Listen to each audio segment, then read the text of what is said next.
السلام علیکم ورحمت الله. زه شبیر احمد امین یم او تاسو زده کوئ انویسټمنټ پورټفولیو مینجمنټ. زموږ نننی چې کوم ټاپک دی هغه دی کپیټل مارکیټ. کپیټل مارکیټ هغه مارکیټ دی په کوم کې چې مالي اسناد د یو کال یا یو کال څخه زیات وخت معاید ولري، یا هغه مالي اسناد دی کوم چې یو کال څخه زیات وخت لپاره اخیستل کیږي او خرڅول کیږي.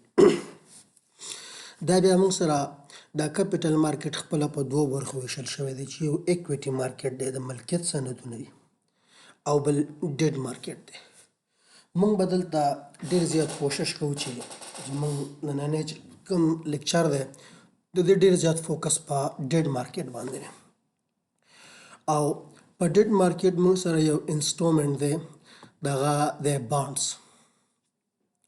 Bonds involve all long-term debt security. دا بانډز چې موږ سره سیکیورټي دي خو ډیټ سیکیورټي دي، د قرضې اسناد دي، او بیا لانګ ټرم ډیټ سیکیورټي دي، د قرضې اوږدمهاله اسناد دي. د دې بانډز څه خصوصیات دي؟ او دغه اول خصوصیت دا دی چې دا یو کال څخه یا د یو کال څخه زیات وخت لپاره به دا ټریډ کیږي.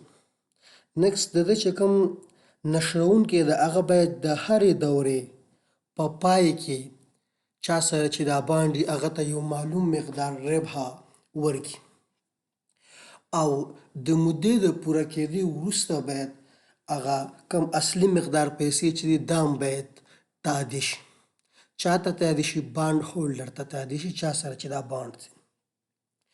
موږ سره د بانډز خپل څو اقسام دي چې هغه ټریجري نوټ یا ټریجري بانډ دی، کارپوریټ بانډ دی، منسیپل بانډ دی، او مارګیج سیکیورټي ده. یو په یو به موږ انشاءالله دا تشریح کوو. فرست موږ سره دی ټریجري نوټ اینډ بانډ.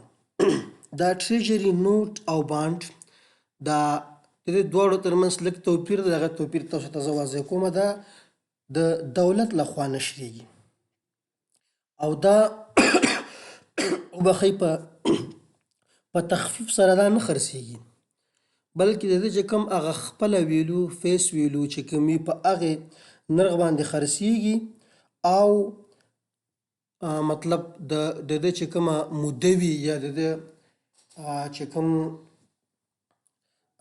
ربحه ورته تعدیه کیږي، د کم موده چې ټاکل شوې وي، کې یو کال وي، شپږ میاشتې وي، هغه نو دغه پورې ده چې د ده موده څومره ده.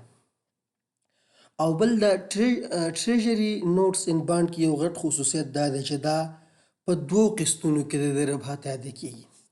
مثلا داسې وګڼو، فرض کوو داسې چې یو بانډز هغه ما اخیستی دی ټریجري نوټ یا ټریجري بانډ، او د هغه ربحه چې ما ته تعدیه کیږي په یوه دوره کې هغه 20,000 دی. نو 10,000 په شپږو میاشتو کې یو ما ته تعدیه کیږي او 10,000 په نیکسټ شپږو میاشتو کې. نو یو کال کې 2 ځلې چې کوم دی دا ربحه تعدیه کیږي، مطلب په دوو قسطونو کې. دا د دې یو خصوصیات دی، او دا د دې ټریجري نوټ او ټریجري بانډ یو دغه دی، یو امتیاز غوندې دی. بل دا ټریجري نوټ او ټریجري بانډ کې فرق دا دی چې ټریجري نوټ دا د یو کال نه تر 10 کالونو پورې وي، ولې ټریجري بانډ موده د 10 کالو نه تر 13 کالونو پورې هم کېدلی شي. نیکسټ موږ سره دی هغه کارپوریټ بانډ.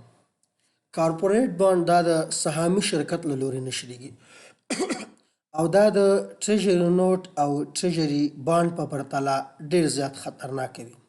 او معلومه خبره ده چې هغه ټریجري نوټ او ټریجري بانډ هغه دولت نشروي، نو دولت خو بیا د افلاس سره مخ کېدی نشي، خو په دې کارپوریټ بانډ کې بیا د سود نرخ زیات وي نسبتا هغه ټریجري نوټ یا ټریجري بانډ ته. نیکسټ موږ سره دا خپله کارپوریټ بانډ بیا دوه قسمونو سره دی، کې دننه په دوه قسمه دی چې یو سیکیورډ بانډ دی او بل انسیکیورډ بانډ. سیکیورډ بانډ د دې خطره کمه وي او انسیکیورډ بانډ بیا د دې خطره زیاته وي نسبت سیکیورډ بانډ ته. نیکسټ موږ سره چې کوم دی هغه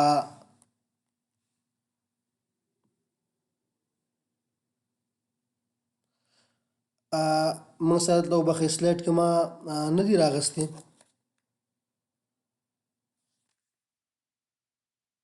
منسیپل بانډ دی بل.